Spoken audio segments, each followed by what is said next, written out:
आइए, आज का ये सिनेरियो जब किसी भी इमरजेंसी के अंदर कोई बेड नहीं है और हॉस्पिटल फुल हो गए हैं।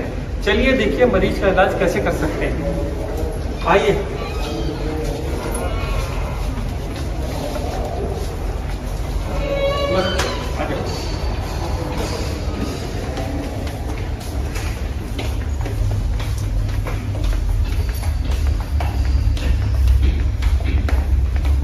आप ऐसे लेते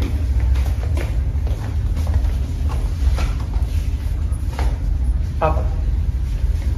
ये वो पेशेंट्स हैं जो कोरोना के आजकल दर दर भटक रहे हैं और हॉस्पिटल्स में बेड्स ना होने की वजह से, दवाइयाँ ना होने की वजह से, ऑक्सीजन कम होने की वजह से इनको वापस कर दिया जा रहा है। तो ऐसे मरीज अपने लोगों की सेवा कैसे कर सकते हैं और इमरजेंसी इन लोगों की हेल्प कैसे कर सकती है।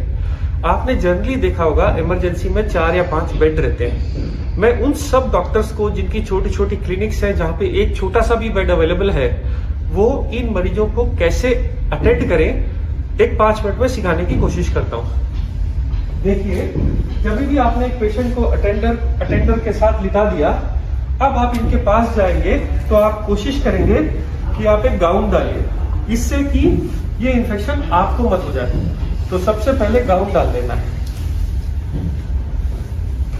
गाउन डाल लेने के बाद असेस करना है ये मरीज वाकई में आया किस मजबूरी की वजह से था। अगर इनके पास कोरोना की रिपोर्ट है और इनका ऑक्सीजन सैचुरेशन कैसा चल रहा है, तो हमारे पास हॉस्पिटल्स में ये मॉनिटर्स रहते हैं। ये मॉनिटर्स हमारे को ऑक्सीजन लेवल्स बताते हैं कि मरीज की ऑक्सीजन कैसे चल रही है।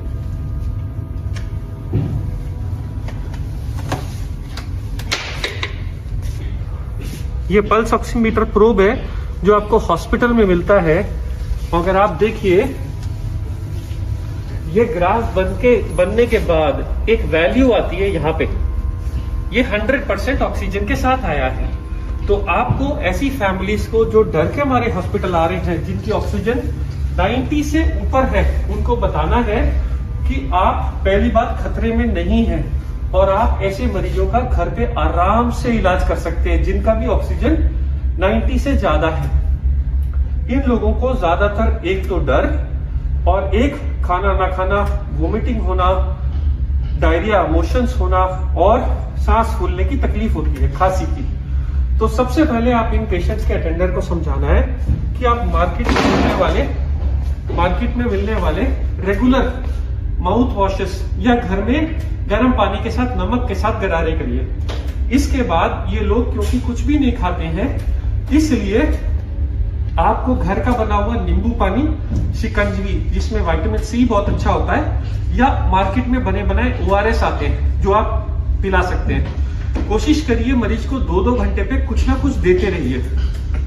इसके बाद छोटे बच्चों का एक भूख लगने का सिरप आता है, सिप्रोहेप्टिडीन, कि कई नाम से मार्केट में आता है, बहुत अंडर यूटिलाइज्ड है। ये कोरोना का इलाज नहीं है, पर इससे भूख लग जाती है, भूख खुल जाती है। जैसे ही मरीज खाना खाना शुरू कर देता है, वो थोड़ा सा बेटर फील करने लगता है, उसमें फेथ आ जाता है। अब ज्यादातर कोरोना का ट्रीटमेंट जो भी हम हॉस्पिटल में करते हैं, वो उनके बुखार के लिए, छाती में खटखड़ के लिए, सांस फूलने के लिए होता है। बुखार के लिए कई बार हम लोगों ने समझाया, मार्केट में आने वाली पैरास्टामोल की कई ब्रांड की दवाइयां जो 2 से 3 बार ली जा सकती हैं, 1 बार, 2 बार, 3 बार। अगर छोटा हो, कोई वेट में कम हो, तो गोली को आधा कर दीजिए। ये गोलियां ऑन द काउंटर अवेलेबल है और सेफ है। इसके लिए आपको मेडिकल प्रिस्क्रिप्शन की जरूरत नहीं है। पैरास्टामोल के लिए, एसिडिटी के लिए कई लोग पेंटोप्रोजोल, रेबिप्रोजोल खाते हैं। खांसी के लिए मार्केट में बहुत सारे सिरप आते हैं, सब एक जैसे हैं। अब ये तो हो गया सिर्फ सिम्टम्स का इलाज कि आप अपनी ऑक्सीजन चेक करिए, आप खाना खाइए, आप अपना सैनिटाइजेशन और मुंह साफ रखिए और तकलीफों की इलाज करिए। अब इसके अलावा क्या बचा? इसके अलावा अगर मान लो इसी मरीज का ऑक्सीजन कम होता और मैं बोलता ये ऑक्सीजन सिलेंडर मार्केट में मिलता है, तो इसको कैसे लगाते हैं लोग, बहुत घबराते हैं।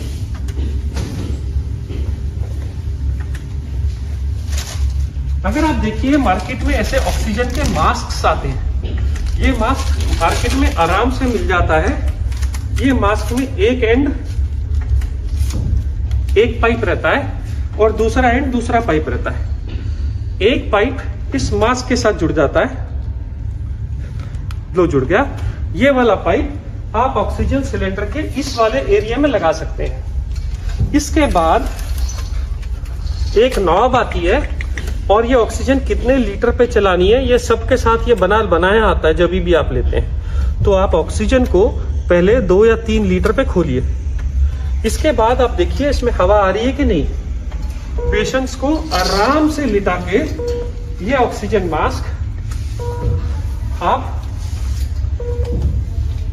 कंफर्ट करके लगा दीजिए और ये ऑक्सीजन देखते रहिए। मान लीजिए ऑक्सीजन थोड़ी देर 5 मिनट वेट करने के बाद नहीं बढ़ रही तो आप इसकी वैल्यू थोड़ी और बढ़ा सकते हैं। जैसे जैसे टाइम बीतता जाएगा और ऑक्सीजन इंप्रूव होती जाएगी, हर मिनट के साथ इसको थोड़ा थोड़ा घटाते जाएंगे कि हम 90 तक मेंटेन कर लें। क्योंकि ये सिलेंडर बहुत कम ऑक्सीजन के साथ आते हैं, ये एक दिन में खत्म हो जाते हैं। इसलिए आप कोशिश करिए कि ऑक्सीजन का यूज कम से कम करिए, ज्यादा नहीं।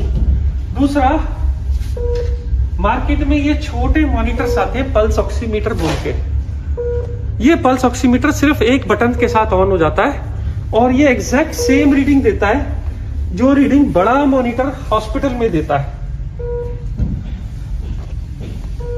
आप देखिए ये भी 100% बता रहा है ऑक्सीजन, और ये वाला पल्स ऑक्सीमीटर भी इस पेशेंट की ऑक्सीजन जब मापता है तो वो भी इसको 100 ही बताएगा।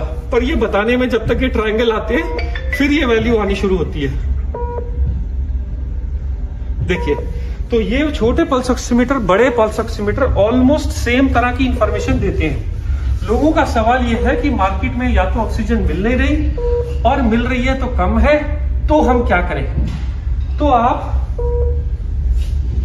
के पास क्योंकि ये ऑप्शन नहीं है या जिस टाइम पे ये ऑप्शन नहीं मिल रहा है, आप मरीज को समझाना पड़ेगा कि आप औंधे मुंह होके लेटिए। 1 तकिया, 2 तकिया, 3 तकिया, इस तरफ तकिया आपकी मर्जी है। कोशिश ये करें कि मरीज ऐसे उल्टा होके लेटे 10 मिनट 15 मिनट। उसके बाद अगर ट्राई करे तो वो एक करवट भी ले सकता है, बट सबसे ज्यादा बेनिफिट औंधे मुंह से होता है। क्या ये साइंस है? 100% ये साइंस है। पुराने जमाने में जब लंग्स की डिसीज हो जाती थी और लंग्स बहुत बैडली खराब हो जाते थे तो भी ये वेंटिलेटर के ऊपर भी पेशेंट को उल्टा करा जाता था। उसका कारण क्या है? जो ये बैक साइड ऑफ लंग्स के अंदर जो एयर स्पेसेस है उसको कोरोना अफेक्ट नहीं करता, इसलिए पेशेंट को उल्टा करने से वो रिजर्व स्पेसेस खुल जाती है। उन रिजर्व स्पेसेस के साथ आदमी आराम से नई ऑक्सीजन बना सकता है, और जब तक ऑक्सीजन नॉर्मल लंग बनाने नहीं लगता जब तक के लिए आपको सपोर्ट करता है। इस वक्त मरीज को कहना है कि ये पल्स ऑक्सीमीटर लगा के रखे और अब आप ऑक्सीजन चेक करिए। जब आप ऑक्सीजन चेक करेंगे और पेशेंट की ऑक्सीजन कम आ रही होगी, देखिए 97, अब आप डीप ब्रीदिंग करिए साहब। हाँ, आपके सामने ये ऑक्सीजन थोड़ी थोड़ी फ्लक्चुएट करती है। आप ब्रीदिंग करते जाइए सर, जितनी आपको एफर्ट होता है आप ब्रीदिंग करिए।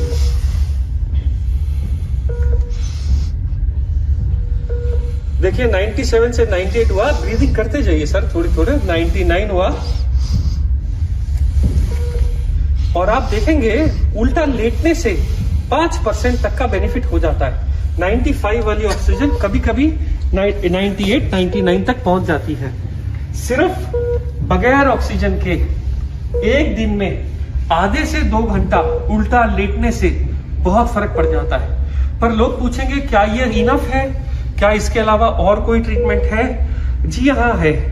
बहुत सारी मार्केट में आज की तारीख में रेमडेसिविर इंजेक्शन के बारे में चल रहा है, ब्लैक भी हो रही है, शॉर्टेज भी हो गई है। पर आज तक के साइंस के किसी भी स्टडी के अंदर रेमडेसिविर से जान बचते नहीं देखा गया।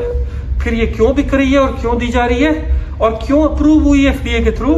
क्योंकि हमारे पास स्टार्टिंग में इसके अलावा ज्यादा कोई दवाई नहीं थी। अगर आप डेटा में जाइए तो सच्चाई ये है कि दुनिया में आज तक सिर्फ 2 दवाइयां बनी हैं जो कोरोना में लोगों की जान बचाती हैं, जिसमें सबसे पहली दवाई का नाम है स्टेरॉइड का इंजेक्शन। ये स्टेरॉइड का इंजेक्शन जिसकी स्टडी यूके में हुई थी, इसको कहते हैं डेक्सामीथासोन। ये ना तो ब्लैक हुआ, ना लोग इसके पीछे भागे। क्यों नहीं भागे? क्योंकि अगर आप इसकी एमआरपी देखिए, ये 10 रुपए है। डेक्सामीथासोन के ऊपर यूके ने स्टडी निकाली है और पूरे वर्ल्ड में ये स्टेरॉइड दिया जाता है। ये इंजेक्शन